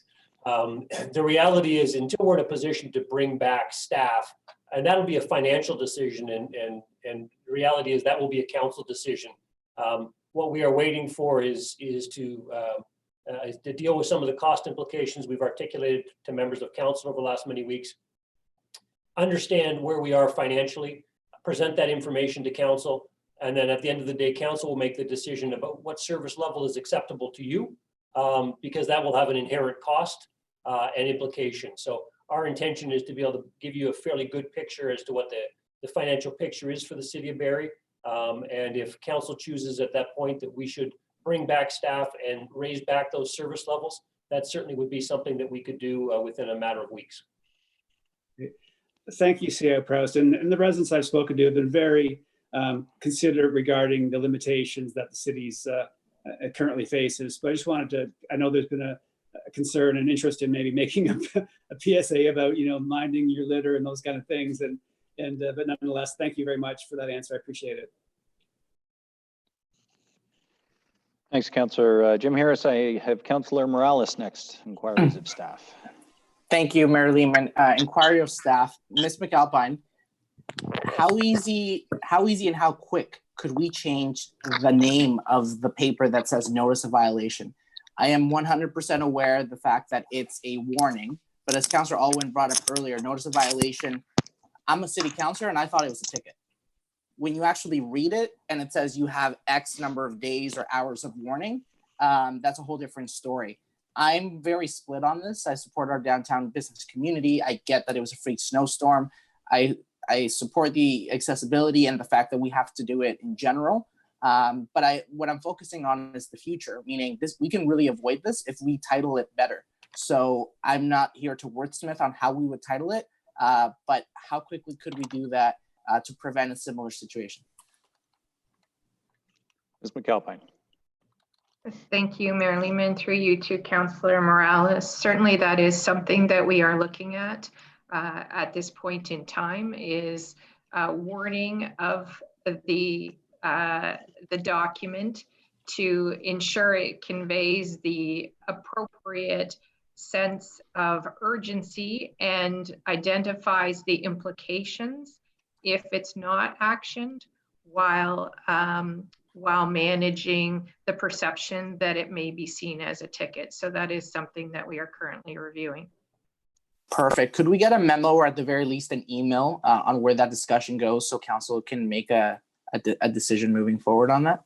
Is that reasonable? Yes, of course. Thank you so much. Thanks for that, Councillor Morales. Somebody smarter than me said yesterday, boy, wouldn't it be great if these notices were actually help support your customers downtown, if they were a positive message that actually indicated the reason why we do the enforcement. And Councillor Aylwin touched on this. It's to make sure that people can get safely around our downtown. But there's a lot of ways to convey that message. And obviously a notice of violation takes the sort of scare the business owner into complying approach. And especially right now, and I think that's why we saw so much anger over the weekend about these notices. It would have been a lot better if we had a supportive message, even if we did choose to go ahead with reminding people about snow that later melted that day. So I really agree with you, Councillor Morales, and I think the suggestion that we engage people in the reason why it's important and try and motivate them positively to be part of that would be a great move from a customer service point of view for next year. Councillor Gary Harvey, and we'll hope that there's no more snow, that this issue comes up in this spring. I mean, who would have thought? That's the other thing, on May 9th, that anybody would have to clear snow.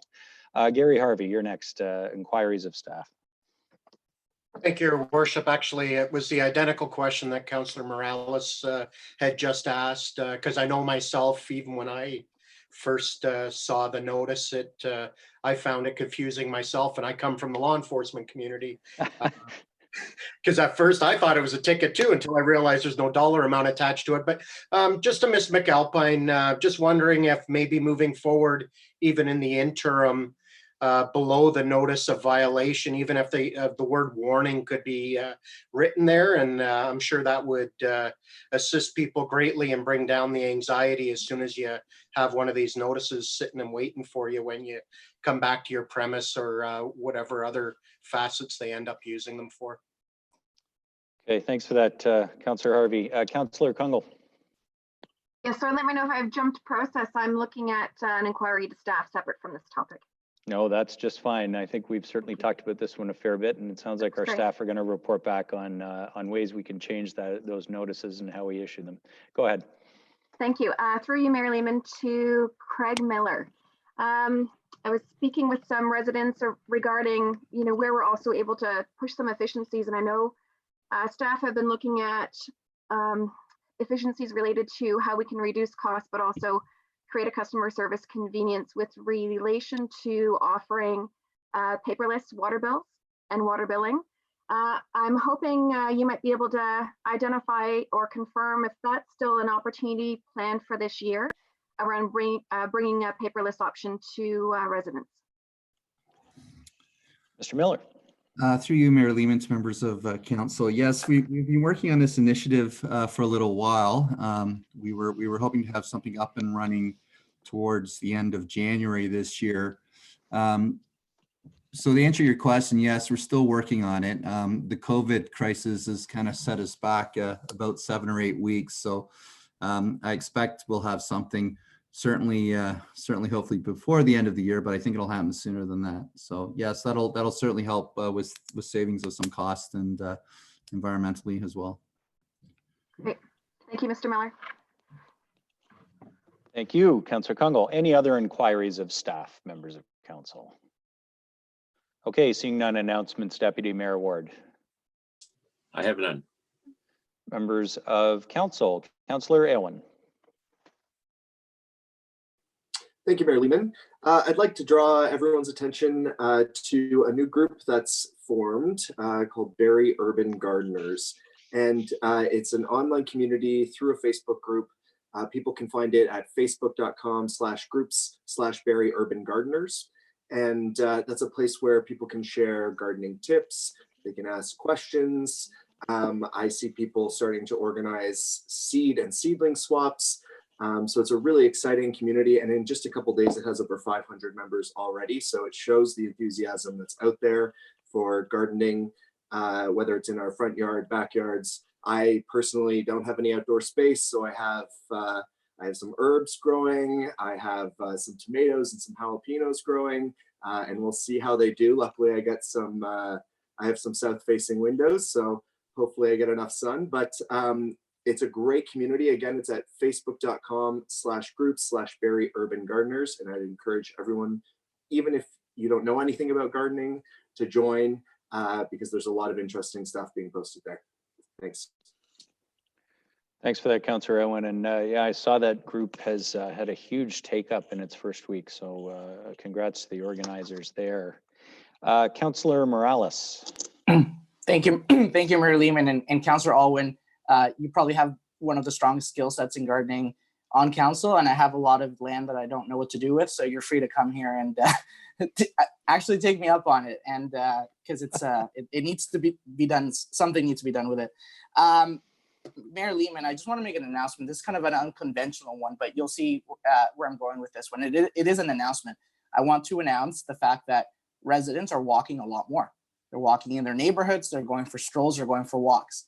And I had a very interesting situation happen in Ward 9 and kind of popped up in one of the Facebook groups. Essentially what happened is somebody was concerned about suspicious activity. Fair, we want to ensure safety occurs. But at the same time, there was a bit of profiling, especially just, the comments that were made about the suspicious black male walking around, and the tone kind of, how Facebook groups work, it kind of took a tone of its own. So I'm here balancing the notion between, do we deserve to be in safe neighborhoods? Absolutely, we deserve to be in safe neighborhoods. At the same time, profiling of all kinds is not okay. It's never okay. So why I'm bringing this up is for any residents watching, it is an announcement. Your neighbors are walking a lot more. Neighbors you've never seen before, you're going to realize they're there. If you are in a situation where you might be confusing suspicious activity with just a person you've never seen before, be cold like right now and having the hoodie and walking around, my recommendation, and again, I'm by no means a law enforcement expert, is call Barrie Police. Call their non-emergency number if that's the case, and get clarification. That conversation in the Ward 9 group kind of took a tone of its own, where they said, next time I'm going to take a bat. If it's 2 a.m, I see them walking around, I'm going to take a bat to my hand and kind of do that. I never encourage people to engage in that. Never, you don't want to put yourself at risk. You don't want to put your family at risk, and you also don't want to profile members of the community at all. So it's just one of those things that I don't think it's kind of been brought up before, but a lot more people are walking around, and we want to ensure the fact that we're not profiling people at all, and also you never want to put yourself in a situation where a situation you're not equipped to handle that you put yourself in. So just kind of an announcement, people you might not be seeing that are walking around, it's a great opportunity to get to know your neighbors.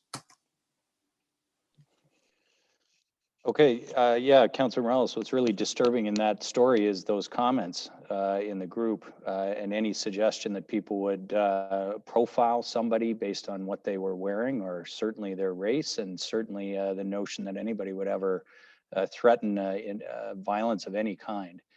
Just those comments concern me a great deal. I think people unfortunately have this feeling that they can say anything they want on Facebook, and that is not okay under any circumstances. So I would say any kind of comments like that need to be met with a very strong response. Nobody should ever profile. Nobody should ever threaten violence in the name of some sort of community safety or anything like that. I'm sure the Barrie Police would say exactly the same thing if anybody ever called them. Other announcements, members of council? Councillor Congo, I did have you. Go ahead. Thank you. It might feel like a re-announcement, but I do want to draw some attention to some of the city initiatives highlighting our community heroes, and in particular, the opportunity to submit photos and stories of individuals across the city that are doing some pretty incredible outreach and those ripples of kindness. So I wanted to re-promote, seeing some great uptake, but wanted to encourage people to share that and then personally announce that although we talk about the Barrie Family United group as a Facebook group, I wanted to take the opportunity to announce and share, with their permission, really 4 individuals of our community that launched that and have grown it. And it's no small feat to be facilitating an online forum connecting individuals when you have over 9,200 members. And so I'd like to just share that my Barrie community heroes are Alyssa Wright, Nikki Glenn, Nellie Travison, and Sarah Fleming. And those 4 ladies are the backbone behind Barrie Families Unite. And I think deserve a bit of a round of applause because it's been how many weeks, and they continue to facilitate, I think, bringing the best of the city together. Yeah, thanks for that, Councillor Congo. And we've made mention of the group a few times here. It is one of the best examples of the last 2 months in this COVID situation of the way the community has rallied. But those four residents just have done incredible work. And I know from talking to Nikki at times, that group alone is almost a full-time job. And that's a good thing because it is literally so busy with offers of help and offers of information and people trying to help one another out in the community. So thank you for highlighting those four heroes. Councillor Natalie Harris. Thank you, Mayor Lehman. Just to expand on that, Councillor Congo, I just wanted to say thank you to you because I know that you with others did start the Barrie Urban Garden Group. So it's really successful and I know you have a big passion with that. So I just didn't want to let that be missed. So thank you. It's doing really well. So thanks. Thanks, Councillor Harris. Any other announcements, members of council? Okay, now you got to sit through mine. I have been given a large number from staff, and then we have a little bit of a special treat at the end. In the same way that if you sit through the credits at a movie, sometimes you get a great Easter egg at the end. We have an Easter egg at the end of tonight's council. So anyway, the announcements first. I would like to proclaim, and I'll start with this very important one, that I would like to proclaim May 17th, 2020 as International Day Against Homophobia, Transphobia, and Biphobia in the city of Barrie. Now, we can't be doing the flag raisings and other events that we've done other years, unfortunately, under COVID, but we must not forget these occasions that we have to raise awareness of critically important issues in our community. And one of the ways we can do that is the proclamations that we issue here in the name of the corporation of the city of Barrie, and that we have proclaimed May 17th in that way. The City of Barrie has launched Community Heroes. Councillor Kungle just referenced that, an online campaign to showcase appreciation for the many acts of kindness that members of the community have experienced during this unprecedented time. You can submit a story at barrie.ca/heroes or use the hashtag #BarrieHeroes on social media. We've also launched Together at Home, a digital hub which provides a variety of recreational activities and resources to keep residents and their families active and entertained at home while they're maintaining physical distancing measures. New activities will be shared weekly that will get residents moving, spark creativity, and hopefully brighten your day. Join the fun at buildingbarrie.ca/togetheratHome. Unfortunately, having just said that fun thing, I have to remind everyone that we've had to cancel our Canada Day outdoor celebrations. We are working on alternative celebrations, including the virtual one that will be held by Canada Heritage across the country. Details will be provided on those events once they become available. Another program, the Senior Center Without Walls is underway. This is a free telephone-based program connecting and enabling our seniors to be social informed and stay connected during this difficult time. For further information, call our city rec staff at 739-4223. It is Nursing Week. And there are a number of special celebrations in the city going on to try and recognize the incredible work that our nurses do in long-term care, in our hospitals, and in other settings. The theme of this year's Nursing Week is care, compassion, and comfort. I wanted to note one of our radio stations, Teradon and Matt at Fresh, did a 12-hour live broadcast today in honor of our nurses in our community. It's a tough job at the best of times. These are not the best of times, and they are doing their job under intense stress, not only for their patients that they're trying to care for, but also, of course, their own safety. And we want to thank all nurses for the incredible job that they're doing, especially at this time of pandemic. A few other notices. The landfill. Now, this is something that we have been pushing information on out today, and there is a little bit of sort of nuance to this information. Everybody's been asking, when can the landfill reopen? Well, we are reopening the landfill, but we need to ask our residents for a couple of things. The landfill will reopen on Thursday. However, it is for urgent and essential use only, at least in the first few days. And what does that mean? It means people who are moving or have had fire or flood or some other issue with their home and need to immediately dispose of items at our landfill. We want to ask that people let those folks go first. If you can wait a little bit longer, please do. That is both to allow the people who need it to get to the landfill first. And secondly, because with the distancing requirements that our staff have had to put in place there, we anticipate it's going to be a slower process. And it was already a slow process. So lineups are going to be long. If you can wait until next week to go, please do. But if you have an urgent need to get to that landfill with your load right away, it will open on Thursday at 9 a.m. And be open until 3 p.m. And the hazardous waste facility will be open only on Saturday from 9 until 3. So we will update that as we go. We're doing this for the first time too, folks. So please help us out in the first few days. Please only go if you have an urgent need. A reminder to residents, of course, the emergency measures bylaw is still in effect. With the closure of the dog off-leash areas, please don't let your dogs off-leash in our parks or other fields and areas of the city.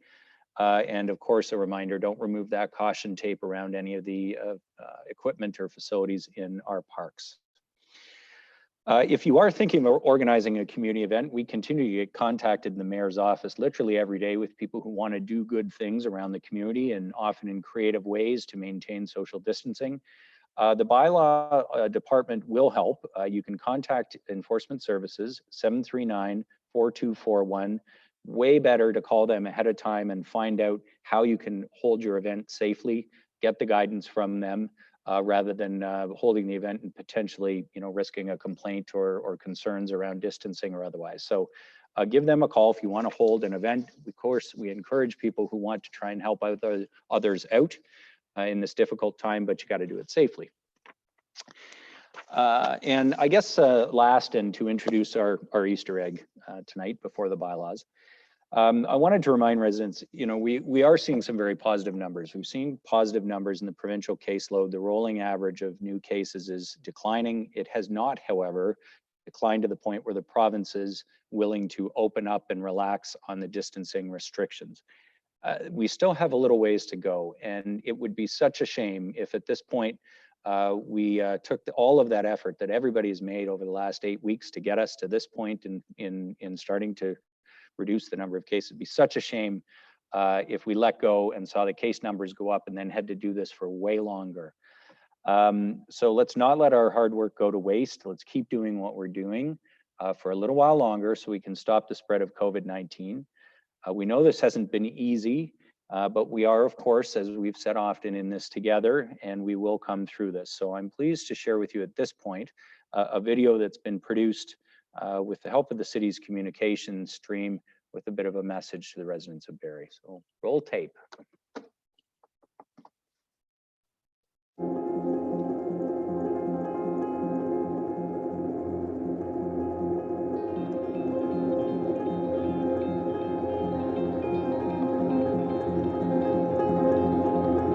Barrie, this is your mayor, and times are tough. COVID-19 is changing a lot about our daily lives. But let's remember, it can't change everything. It can't change that we live in a beautiful city, a city of strength and vibrancy that will still be there for us to enjoy when this is over.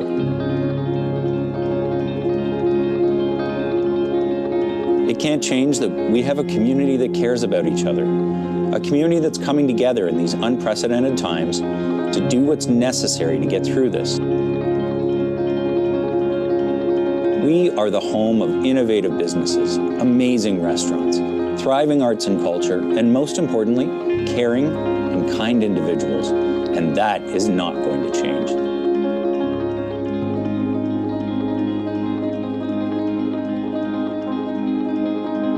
Thank you, Barrie, for coming together in a time when we must stand apart. Let's all do our part to flatten the curve by distancing and by helping one another. Together, we are getting through this. Stay strong, Barrie.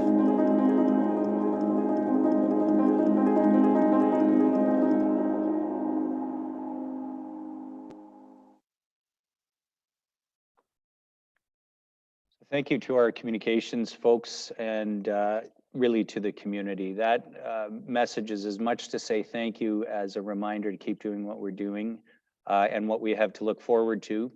You know, we've often talked about how the character of a community is defined by how it reacts to adversity, how it reacts to crisis, and how it supports one another. And there are so many examples of that. We've heard some of them at council tonight. But we do need to keep doing this for a little while longer, folks. And I have to thank all of our residents because, you know, even those numbers earlier from Ms. McAlpine around the enforcement measures and how well people are responding. We are in this together. It's been said 100 times, but we're also getting through it. And there is a wonderful city for all of us when we do reach the end of this point. And that is only a few weeks and months away if we are able to continue to stay strong. So a particular thank you to all those in the community who are on the front lines fighting the pandemic, whether that is working in a essential service, whether that is working in our healthcare system or our first responders, particularly our hard-hit long-term care facilities. There are so many people out there who are doing very, very difficult jobs. And we as a community want to stand with them and make sure that they stay safe as we work to get through this. That's why we stay home. That's why we practice distancing. And that is how we're going to get through this together. So thank you very much again to the team who put that together. That brings us to the bylaws on tonight's agenda. Moved by myself, seconded by Councillor Thompson, that leave be granted to introduce the following bills, and these bills be read a first, second, and third time this day and finally passed. Bills 40 and 41. Thank you. It is moved by Deputy Mayor Ward, seconded by Councillor Thompson, that leave be granted to introduce the following bills, and these bills be read a first, second, and third time this day and finally passed. Bills 40 and 41. Comments or questions on the bylaws? Seeing none, those in favor, please indicate using your signs. Any opposed? None. That carries. Deputy Mayor Ward. Moved by myself, seconded by Councillor Thompson, that leave be granted to introduce the following bill, and this bill be read for second and third time this day and finally passed. Bill 42. Thank you. It's moved by Deputy Mayor Ward, seconded by Councillor Thompson, that leave be granted to introduce the following bill, and this bill be read a first, second, and third time this day and finally passed. Bill 42. Councillor Kungl.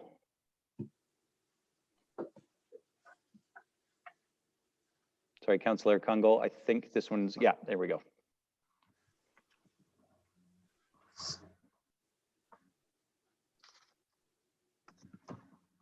Sorry, Mary Lehman, I'm looking at Bill 42 related to the Ward 2 development. Yes, that's correct. I have no questions. Sorry, I'm from a process point. Okay, sorry, this was the matter I think that you had to declare on previously. Sorry, thank Yep, you. we're actually at that one now. So go ahead. Yep, go ahead. Thank you. I was worried that I flipped my card asking for a comment on that. Yeah, no. Thank you. Thank you. My intention is to identify that I do have a potential pecuniary interest regarding to the matter, Bill 42. Okay, and Madam Clerk, has Councillor Kungl's potential pecuniary interest in this bylaw been recorded? Yes, Mayor Lehman, it has. Okay, thank you very much. Any other comments or questions on Bill 42? Okay, seeing none, those who are voting on the matter, please indicate by your sign. Any opposed? None, that carries. Thank you very much. Bills 43 and 44, Deputy Mayor Ward. Moved by myself, seconded by Councillor Thompson, that leave be granted to introduce the following bills, and these bills be read a first, second, and third time this day and finally passed. Bills 43 and 44. Thank you very much. Moved by Deputy Mayor Ward, seconded by Councillor Thompson, that leave be granted to introduce the following bills, and these bills be read a first, second, and third time this day and finally passed. Bills 43 and 44. Comments or questions? Seeing none, those in favor, please indicate. Any opposed? None. That carries. Bill 45, please. Moved by myself, seconded by Councillor Thompson, that leave be granted to introduce the following bill, and this bill be read a first, second, third time this day and finally passed. Bill 45, confirmation bylaw. Thank you. It's moved by Deputy Mayor Ward, seconded by Councillor Thompson, that leave be granted to introduce the following bill, and this bill be read a first, second, and third time this day and finally passed. Bill 45, the confirmation bylaw. Any comments or questions? Seeing none, those in favor, please indicate. Any opposed? None. That carries. Can I have a motion to adjourn from a member of council? Moved by Councillor Thompson, second by Councillor Natalie Harris. And we are adjourned, members of council. Thank you very much. Good night, everyone. Thanks.